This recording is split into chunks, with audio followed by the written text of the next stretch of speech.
¿Qué tal? Buenas noches. Sean ustedes bienvenidos a este espacio de conversación de nombre Punto de Fuga con la gran maestra Isabel Revuelta. ¿Cómo está, mi querida señora? Maestro, feliz de la vida. Muchas gracias por la Siempre es un invitación. placer. Y Todo el vámonos al contrario. grano porque siempre nos falta tiempo a usted y a mí. Exacto. Mire, señora, uno de los géneros que a mí me parecen muy difíciles de hacer, porque muchas veces se toca el contraste entre lo que es una biografía y lo que es una novela histórica, y ahí andan una serie de personas pisando terrenos o territorios que no son los adecuados.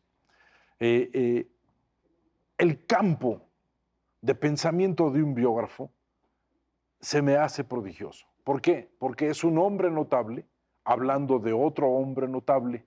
En la biografía no puedes ser mezquino, no puedes enjuiciar, no puedes poner adjetivos calificativos. Tienes que buscar lo que significa el plano de realidad que le tocó a un creador llegar. Esos son dos grandes biógrafos sobre los cuales quiero que platiquemos: Emil Ludwig, Stefan Zweig, y empecemos por mi favorito, Stefan Zweig. Maestro, me encantó el tema y me encantaron los personajes, grandes personajes hablando de grandes personajes. Pero no antes de empezar, bueno, más bien quiero decirle a usted algo que a mí me conflictúa muchísimo como historiadora, y es justamente que los personajes, cuando uno está tratando de hablar de ellos, brinca la opinión. No existe una historia subjetiva, objetiva como tal, porque además cuando uno lee una carta también refiere lo que usted o uno como historiador está entendiendo.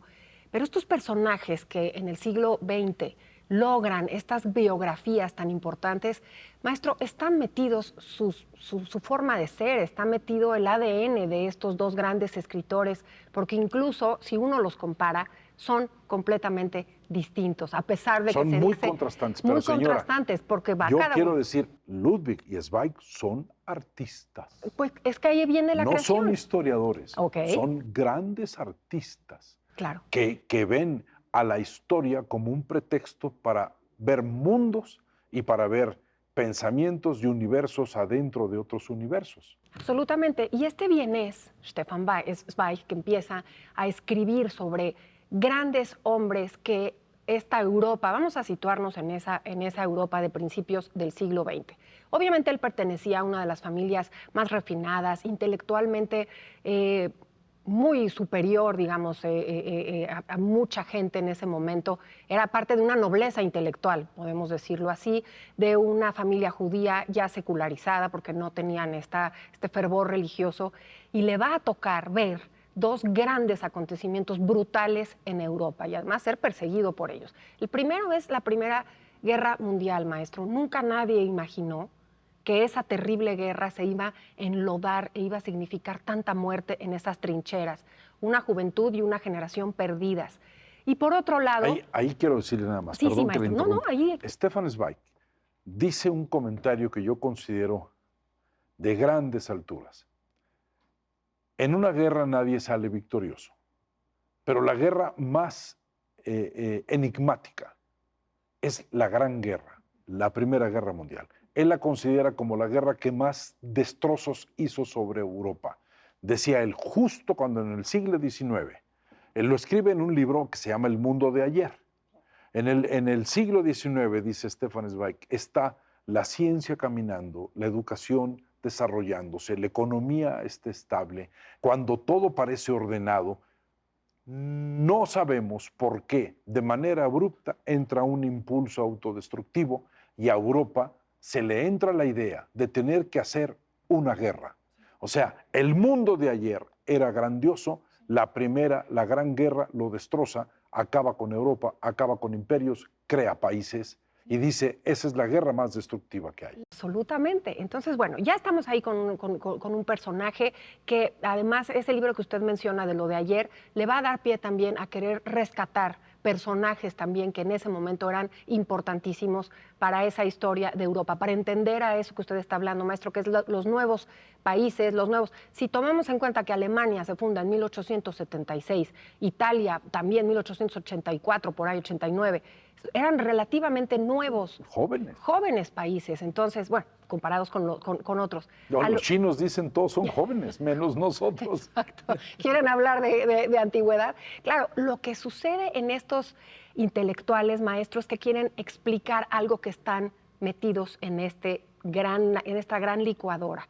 Y el término me parece muy coloquial, pero cuando ya nos situamos en la Segunda Guerra Mundial y Schweiz es perseguido, ¿en qué momento iba a pensar que iba a regresar una Alemania como la que regresó? Con una visión que el poeta Heine ya tenía y estaba diciendo antes, en el siglo XIX. Fíjese, hay una cosa con Zweig. Más doloroso que la Segunda Guerra, que el periodo de la Segunda Guerra, para él es doloroso el nacimiento de lo que él llama la sombra negra del fascismo. Sí. Está viendo todas las ideas que están saliendo, la nostalgia por el pasado, el embrutecimiento de los políticos por una nostalgia nacionalista, eso lo está viendo Zweig. Claro. Ahí está el dolor de Zweig, y el dolor de Zweig es que sus grandes amigos intelectuales, Thomas Mann, Robert Musil, el gran Joseph Roth, que las correspondencias de Roth son verdaderamente maravillosas. Prodigiosas. ¿Sí? Está viendo cómo están siendo perseguidos y está viendo cómo amigos suyos se están brincando del otro lado de la orilla para hablar bien de un régimen que está acabando con la libertad. Absolutamente, maestro. Debe haber sido tremendo en la psicología de este personaje, porque además, personaje que buscaba explicar la psicología de todos estos grandes personajes y de qué estaba hecha Europa. Y este sentimiento pesimista, que no lo encontramos en sus biografías, porque sus biografías incluso no son odas, pero sí tienen un pacifismo importante. Y cuando él y una alegría por vivir. Por vivir, maestro. Y entonces, cuando cambia a este terrible pesimismo a declarar es que Europa se destruyó a sí misma y lo lleva hasta las últimas consecuencias, maestro, porque nos acaba el tiempo y lo que yo quiero decir es que me conmueve profundamente que un hombre que escribió con esa alegría, con esas luces, siente en 1942 que esto ya está perdido, este mundo está perdido, se suicida con cianuro junto a su segunda esposa. Y es una imagen muy, muy impresionante. Hay fotos de ellos dos dormidos. Dormidos juntos. Pero un hombre de esa brillantez, un hombre de esa pluma y de... Pero era melancólico. Tenía tendencia a pensar las cosas al punto que lo llevaba casi a estados a veces predepresivos. Claro. Era su sensibilidad. Era una sensibilidad muy digna, pero muy fácil de ser lastimada. Cuando de pronto trunca su vida y de pronto dice no más, es... Y vámonos a Emil Ludwig, porque si no, no acabamos. La diferencia. Ludwig, la gran diferencia, el contraste entre Ludwig y Zweig. A mí me parece que es meter esa psicología, primera vez, muy novedoso que escribir sobre otra persona, das un perfil... Mete emociones. Exactamente, las emociones, psicológicamente, maestro. No, síguele, porque el tema le encanta. No, me gustó. La biografía de Napoleón, la biografía de Beethoven, de Goethe. Son exactamente de Goethe, que todo el mundo dice que para ser decente hay que leer a Goethe. Entonces ser decente es difícil en la vida, ¿sí? Porque muchos no lo entienden. Pero Emil Ludwig tiene en sus biografías una parte, la parte oscura de los personajes a los cuales no venera, sino los plantea como seres con unas tendencias oscuras que hay que saber que de ahí parte su creatividad. Absoluto, y sobre todo que hace muy bien la división. Hablábamos en un principio de esa novela histórica y de ese material de los historiadores. Lo hace tan bien que de ninguna forma se siente una novela, simple y sencillamente entiende el carácter humano, entiende absolutamente, tiene esa sensibilidad. No nada más somos hechos. A mí me pasa mucho con el arte cuando dicen, a mí no me interesa la biografía de un artista, a mí me interesa lo que me diga la obra. Y a mí me parece que no puedes dividir la vida de una persona en ese proceso creativo, porque influye profunda y absolutamente lo que produces con lo que vives. Y esa es la parte que Ludwig le da a sus obras. Schiller dice que es uno de los Antones de Emil Ludwig, Schiller y Goethe.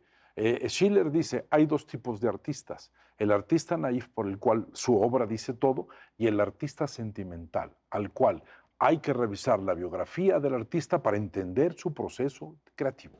Totalmente. Es a lo que usted se refiere. A mí me parece que es interesante esa discusión. No está zanjada porque muchísima gente habla, por ejemplo, a rajatabla, que Frida Kahlo no tiene ningún valor artístico. Y no, hay todo un debate. Ya no voy a empezar con eso ahorita, maestro, pero... No se le ocurra, porque se nos viene encima el mundo, señora. Claro. Es una santona. Por eso, güey, es un tema de marketing, pero a lo que voy es que Ludwig le da ese sentido. Cuando uno está leyendo su obra y además encuentras que te sientes identificado, que puedes entender esos sentimientos o esas situaciones que vivieron. No olvidemos que también pasa por estas guerras, también pasa por esta Europa. Por el dolor. Nacen en 41 los dos. Exactamente. Digo, perdón, en el 81. En el 81, sí. En 1881 nacen los dos. Entonces son, digamos, el resultado de ver cómo el mundo, ese mundo cambió, pero con una sangría, con una cantidad de dolor y de muerte, que finalmente, bueno, Ludwig será un hombre premiado, será un hombre que será publicado en los Estados Unidos y vive mucho más. Pero los dos testigos de lo que más causa, la gente me pregunta ahora, la gente joven, ¿cómo estas dos guerras? No estamos tan lejos de no entendernos. Señora, estamos viviendo cosas muy parecidas. Ahora, solamente es una pregunta a mi amiga. ¿Quién podrá contar todo esto que está viviendo el latinoamericanismo? ¿Sí? ¿Quién podrá contar la reducción de la inteligencia sensible de los españoles? Lo que está pasando con Italia, ¿quién lo puede contar? Yo le apuesto a la juventud, le apuesto a esa inquietud que está inherente en los seres humanos, a encontrarse y encontrar esas verdades en este mundo terrible. Porque si este par de hombres, por ejemplo, lograron explicar un poco dentro de toda esa vorágine, yo creo que todo se asentará. Y sí, me parece que habrá, en todas las generaciones hay gente que brinca, mujeres y hombres, que sí dan en el clavo. Y el clavo es sentirse parte de, irnos a lo profundo, no estar en lo superficial. Lo políticamente correcto nos está alejando del análisis, de tu propia opinión, de entender tu mundo. Creo que si quitamos esa superficialidad y nos vamos al fondo de las cosas, encontraremos esas respuestas. No deja de tener cierto romanticismo su respuesta. Es una visión romántica. Yo también comparto con usted la idea, pero lo que sí le digo es, cuando este país, el que vivimos, deje de vivir con tanto secreto, a nivel familiar, político y social, una sociedad callada, llena de cosas obscuras, donde permitimos lo peor, ¿sí? Podremos entender por qué somos así. El secreto nos está matando.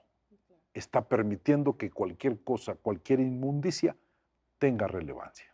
Y hay que aprovechar esto que hacía Ludwig, meterse al personaje, entender el por qué, no vivir nada más en la realidad o en esas simplistas respuestas. Siempre fue igual.